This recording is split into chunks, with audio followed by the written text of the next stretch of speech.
दोस्तों Oppo Reno 14 series की launch date finally India में अनाउंस हो चुकी है। 3 जुलाई को इंडिया में लॉन्च होने वाले हैं दोनों smartphone Oppo Reno 14 and Oppo Reno 14 Pro। दोनों ही स्मार्टफोन जो है एक कैमरा सेंट्रिक स्मार्टफोन होने वाले हैं। एक्चुअली Oppo की जो Reno 13 सीरीज़ या 14 सीरीज़ जो Reno की सीरीज़ है ना, ज़्यादातर ये कैमरा सेंट्रिक स्मार्टफोन्स ही होते हैं, यानी कि कैमरा पे इनका ज़्यादा फोकस होता है। तो आज की वीडियो में हम इसके लीक्स देखने वाले हैं कि क्या क्या स्पेक्स इनके अंदर देखने के लिए आपको मिल सकते हैं। आज हम बात करेंगे Oppo Reno 14 के बारे में, क्या क्या आपको स्पेक्स मिल सकते हैं। और ये स्मार्टफोन पहले ही ऑलरेडी चाइना के अंदर लॉन्च हो चुके हैं, तो मैं उनके भी अकॉर्डिंग आपको बताने वाला हूँ कि क्या क्या आपको इन स्मार्टफोन्स में देखने के लिए मिल सकता है।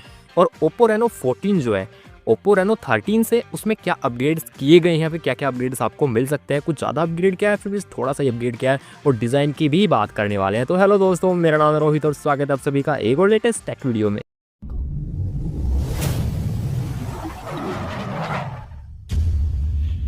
दोस्तों आज के इस वीडियो में आपको सारी इन्फॉर्मेशन देने वाला हूं, लेकिन उससे पहले छोटी सी रिक्वेस्ट है, वीडियो पसंद आई है, फ़ोन पसंद आए तो वीडियो को लाइक करना, चैनल पर नए हैं सब्सक्राइब कर दो ऐसी अमेजिंग वीडियोस देखते रहने के लिए।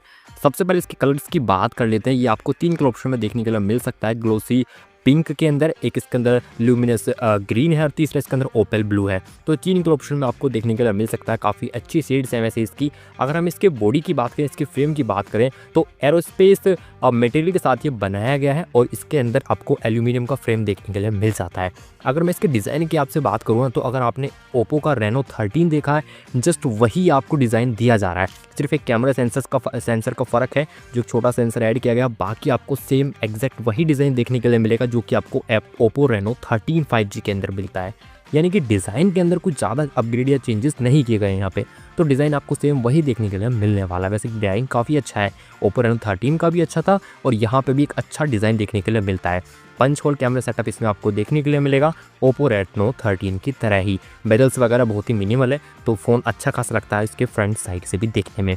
और अब बात करते हैं हम इसके बाकी के स्पेक्स के बारे में। अभी मैं आपको आगे इस स्मार्टफोन के स्पेक्स तो बताऊंगा ही, लेकिन उससे पहले एक बात और कंफर्म करा देता हूं कि ये जो स्पेक्स हैं या तो वो लीक्स वाले हैं या फिर वो वाले हैं जो चाइना के अंदर ये फ़ोन लॉन्च हो चुका है उसके जो स्पेक्स हैं। तो मैं आपको सारे मिला के बताने वाला हूँ।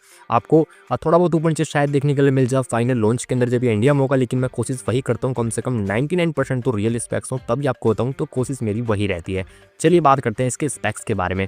डिस्प्ले की अगर बात करूँ मैं, तो यहाँ पे आपको सबसे पहले आपको बता दूँ कि मैंने जैसे कि आपको बताया पंच होल डिस्प्ले तो देखने के लिए मिलेगी ही, और इसके अंदर आपको 6.59 इंचेस की एक 1.5 के रेजोल्यूशन वाली एक एमोलेड डिस्प्ले देखने के लिए मिल जाएगी। ये एक फ्लैट डिस्प्ले होने वाली है, कर्व नहीं होगी, और इसके अंदर आपको 120 हर्ट्ज का रिफ्रेश रेट देखने के लिए मिल सकता है। 1200 नीट्स की पीक ब्राइटनेस मिल सकती है और क्रिस्टल सील्ड ग्लास का प्रोटेक्शन देखने के लिए मिल सकता है। वैसे कहीं कहीं पे लीक्स के अंदर गोरिल्ला ग्लास 7i भी मेंशन है।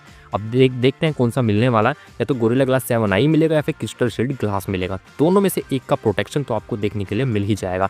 अगर मैं इस डिस्प्ले के कंपैरिजन करूंगा Oppo Reno 13 से, तो ज़्यादा डिफरेंस बिल्कुल भी नहीं है। मतलब बिल्कुल भी डिफरेंस नहीं है। पीक ब्राइटनेस भी वही है, रिफ्रेश रेट भी वही है और एमोलेड डिस्प्ले है, तो मतलब सेम वही है। डिस्प्ले के अंदर कुछ ज़्यादा चेंजेस यहाँ पे नहीं किए गए हैं। हालांकि वहाँ पे गोरिल्ला ग्लास 7i दिया गया है, और अभी लीक्स के अकॉर्डिंग Oppo Reno 14 के अंदर क्रिस्टल सील्ड ग्लास का प्रोटेक्शन देखने के लिए मिलेगा।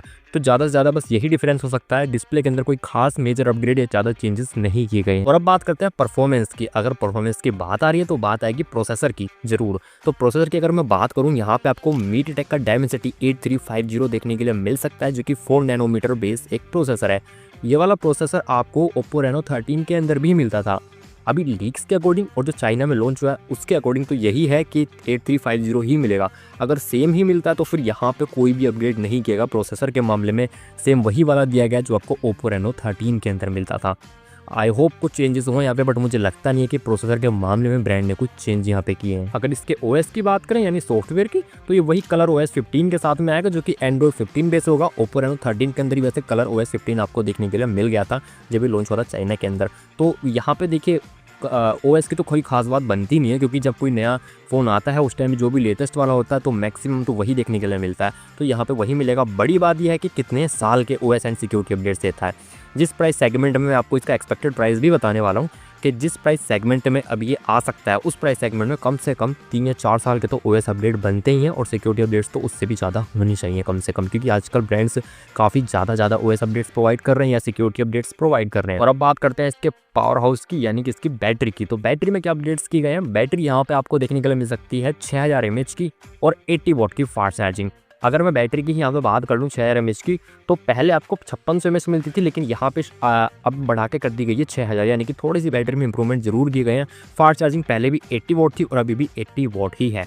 अगर मैं चार्जर की बात करूं तो बॉक्स के अंदर आपको प्रॉपर चीज़ें दी जाएंगी, यानी कि एक हेडसेट मिलेगा, अडेप्टर मिलेगा, USB-C केबल मिल जाएगी देखने के लिए और सिम इंजेक्टर टूल मिलेगा। तो ये सारी प्रॉपर चीज़ें आपको बॉक्स के अंदर ही मिल जाएंगी। और अब फाइनली बात करते हैं इसके कैमरा सेटअप के बारे में। तो कैमरा में डेफिनेटली एक अपग्रेड मुझे देखने के लिए लग रहा है, पहले से काफ़ी बड़ा अपग्रेड है। पहले मैं बता देता हूँ कि अब आपको कौन कौन से सेंसर्स मिलेंगे और क्या क्या मिलने वाला है कैमरा के अंदर। रियर साइड में ट्रिपल कैमरा सेटअप होगा। Main camera 50 megapixel with OIS आएगा। इसके अंदर सोनी का IMX882 सेंसर आपको दिया जाएगा। सेकेंडरी कैमरा 50 मेगापिक्सल का एक टेलीफोटो लेंस दिया जाएगा 3.5x के ऑप्टिकल जूम के साथ में। ये जो 3.5x का ऑप्टिकल जूम है बहुत रेयर ही देखने के लिए आपको मिलेगा, ज़्यादातर 2x ऑप्टिकल जूम होता है या फिर ज़्यादा करोगे तो 3x मिल जाता है, बट यहाँ पे ब्रांड 3.5x दे रहा है, तो ये अपने आप में बड़ी बात है और अच्छी बात है। थर्ड कैमरा की बात करें तो वो एक अल्ट्रा वाइड एंगल कैमरा इसके अंदर आपको दिया जाएगा। तो कैमरा सेटअप काफ़ी प्यारा मुझे लग रहा है देखने के लिए, चाहे पोर्ट्रेट्स ले, नॉर्मल ले या फिर अल्ट्रा वाइड ले, आपको बेस्ट कैमरा क्वालिटी मिलने वाली है। और टेलीफोटो को तो मज़ा अलग ही है, अगर आप किसी छोटी चीज़ की फ़ोटो लेना चाहते हैं तो वो एकदम क्रिस्टल क्लियर फोटो आपको देखने के लिए मिल जाती है।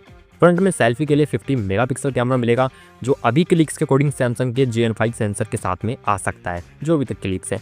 तो ये पूरा कैमरा सेटअप है। अच्छा, पहले से अपग्रेड किया गया, आई थिंक जितना मुझे याद है पहले टेलीफोटो लेंस नहीं दिया जाता था, आई थिंक एक मैक्रो लेंस था, बट यहाँ पे अब बढ़ा के टेलीफोटो लेंस ऐड कर दिया गया। तो सच में कि ये अपग्रेड तो कैमरा के अंदर किया गया है और कैमरा के अंदर तो अपग्रेड बनता भी था, इनको करना पड़ता भी, क्योंकि जैसे कि मैंने स्टार्टिंग में ही बताया था, ओप्पो की जो रेनो सीरीज़ है, ओप्पो रेनो 13 या 14 जो भी हम बात कर लें, ये कैमरा सेंट्रिक होती है। ऐसे नहीं कि गेमिंग के लिए है, गेमिंग कर सकते हैं वो एक अलग बात है, बट एक फ़ोन होता है ना, वो जैसे कि अभी iQOO Neo 10 आया, माफ़ कीजिएगा, जैसे अभी इन्फिनिक्स का GT30 Pro आया था, तो उसके अंदर आपको गेमिंग सेंट्रिक फ़ोन था, वो इसमें गेमिंग कर सकते हैं, कैमरा उसके अंदर भी था बट वो गेमिंग सेंट्रिक ज़्यादा था। तो इसी तरह से ये फ़ोन जो है कैमरा सेंट्रिक है, तो कैमरा में डेफिनेटली अपडेट यहाँ पे किए गए हैं। अगर मैं इसके बाकी स्पेक्स की बात करूँ तो IP रेटिंग 66, 68 एंड 69 की मिल सकती है। रैम और स्टोरेज की बात करें, अप टू 16 GB रैम और अप टू 1 TB तक का स्टोरेज आपको देखने के लिए मिल सकता है। तो ये सभी थे कुछ लीक स्पेक्स एंड रूमर्स इस स्मार्टफोन के। आई होप आपको यही सभी देखने के लिए मिलेंगे। अगर इससे अलग कुछ न्यू अपडेट्स आते हैं 3 तारीख यानी कि 3 जुलाई से लॉन्च से पहले कुछ अपडेट्स आएंगे इसके रिगार्डिंग, तो डेफिनेटली हमारे Facebook page tech and Rohit आपको सब चीज़ें देखने के लिए मिल जाएंगी। जाके हमारे फेसबुक पेज को फॉलो कर लीजिए, डिस्क्रिप्शन में लिंक मिल जाएगा, अदरवाइज आप टेक एंड रोहित लिख के भी हमारे पेज को फॉलो कर सकते हैं जाके। तो आज की वीडियो में सिर्फ इतना ही है।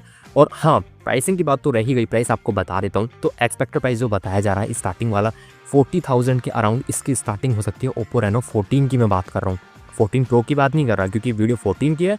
तो 14 की स्टार्टिंग 40,000 यानी कि 40,000 के आसपास स्टार्टिंग हो सकती है बेस वेरिएंट की। अगर आप ओप्पो रेनो 14 प्रो की भी ऐसे ही वीडियो देखना चाहते हैं लॉन्च से पहले से ही, तो कमेंट कर दीजिए मुझे कमेंट बॉक्स में, डेफिनेटली उसके लिए भी एक अच्छी सी वीडियो आपके लिए लेके आ जाऊंगा। तो आज की वीडियो में सिर्फ इतना ही। वीडियो को लाइक कर दो, वीडियो को शेयर कर दो, चैनल पर नहीं है सब्सक्राइब कर दो। मिलूंगा आपसे ऐसी किसी नेक्स्ट वीडियो में, तब तक के लिए जय हिंद एंड वंदे मातरम।